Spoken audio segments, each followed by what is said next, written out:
Hi everybody, Sonia Rollins here for Back Talk. Our foodie segment this month is one that I am super excited about. If you're an oyster lover, you're going to be just as excited as I am. Have you ever wondered how to shuck an oyster? Do you love them in restaurants but kind of think you want to try to be doing that in your own kitchen? Today's your day. We're going to learn how to do that here at Row 34, and we're going to see a few other ways to eat them as well. We're in the back with Chef and we are at Row 34. You're going to make us some things. I'm in one of my favorite spots, Chef. Like, I love it here. So tell us what you're going to be making for us today. Today we're just going to make what we call lettuce cups.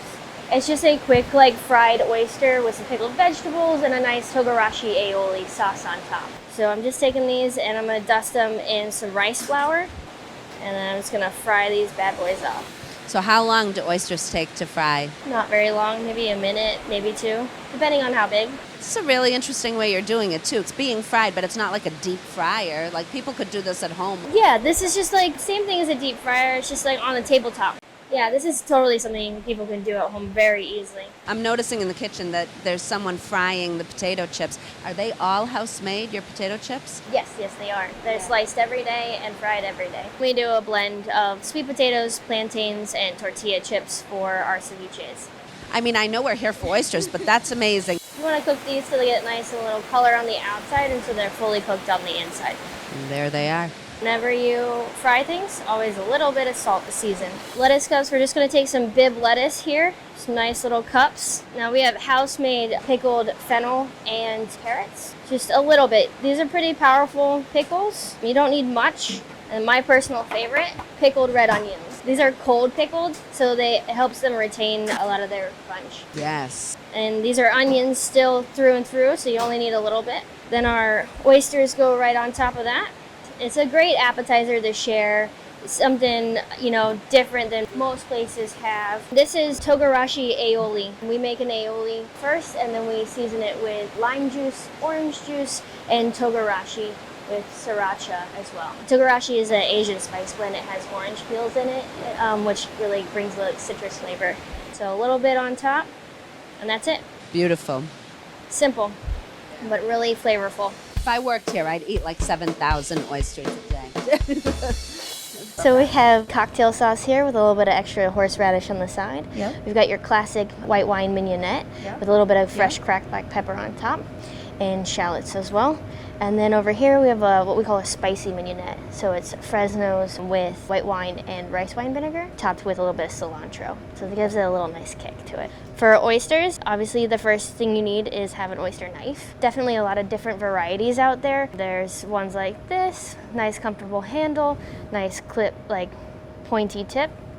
You got one more like this. It's a little bit more broad at the shoulders and comes to a tip. All of them work well. It's just whatever is more comfortable to you. Okay, so it's not based on the oyster, it's based on the user. No, yeah. With oysters, it's not about power. It's not about strength. It's a little bit like finesse. You could have someone this big shucking oysters faster than some guy this big. It's not about... It's about knowing exactly where to do it. Exactly. So this is the one I'm going to use. Very similar, kind of like a cross between these two. Has nice little grooves. The next thing, you need your oysters. These are the Row 34s. You just want to make sure that you give them a nice good wash. They'll often come muddy, sandy, what have you. So you just give them a nice little rinse under the sink and just get most of that debris off. And then your major things that you're going to look for on your oysters is the hinge right here at the back of the oyster. That's where you're going to stick the knife. In each oyster, there is an abductor muscle. It's what controls it opening and closing in the water, and that's what keeps the two shells connected. So we're going to sever that connection, and that's how we pretty much open them. It will always be right here on this side of the oyster. It won't be here, here, here, here, here. No, just always right here. No matter what the oyster. No matter what the oyster is. It's always going to be in this little corner right here. Next step is to grab your setup. So you get your knife. You're going to want a towel. We also have shucking gloves. They're kind of like a little bit durable, more stiffer, so if you accidentally miss, you're less likely to injure yourself. Yeah. Exactly. We use a little towel method. So I got my towel here, put my oyster here. I'm going to bend this towel back like that. That way, if I miss, it goes into the towel. So first, I'm going to stick my knife right into the hinge. Like I said, it's not about power. Now, my knife is a little bit heavy, but you should be able to see how it just sticks in there? Yes. So just go in here, give it a nice little pop, right there. Yeah. Look, I've already opened it. That's all you need. That little like leverage, right? I take my knife out, give it a nice wipe. I don't want to force any of the shell that I just popped into my oyster. I want to keep it nice and clean. So I go back in there. Look at that, already in. This way I can hold it. I can just give it one twist up, right? I scrape along that top shell. And the mussel goes. And there it goes. And that's it. Amazing. I'm gonna go then take my, glove or my finger, thumb. I'm just gonna wipe down the excess. I don't want any of that shell, any of that grit that the oyster might have swallowed before it was harvested. You're gonna take your knife and you're gonna try to do it one clean cut. You're gonna cut the abductor muscle on the bottom.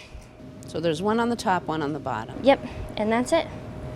It's so impressive now that I'm watching you do this that there are that many people out there and we just say like, give me a dozen oysters, like that's easy, and you have to do that to each one. Yep. Right? Yeah. Right. Each every one. And but it's not that hard. Like once you get the hang of it, it goes pretty fast. So Right. like I said, knife right into that hinge, wiggle it in there, right? Look, I'm already in there. Yeah. That's all you have to do. Give it a nice pop up.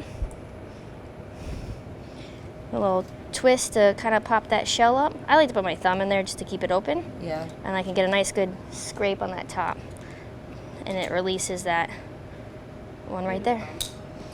Turn it around, give it a nice swipe on here. I don't want to eat any dirt on my lips. And then one swift cut like that.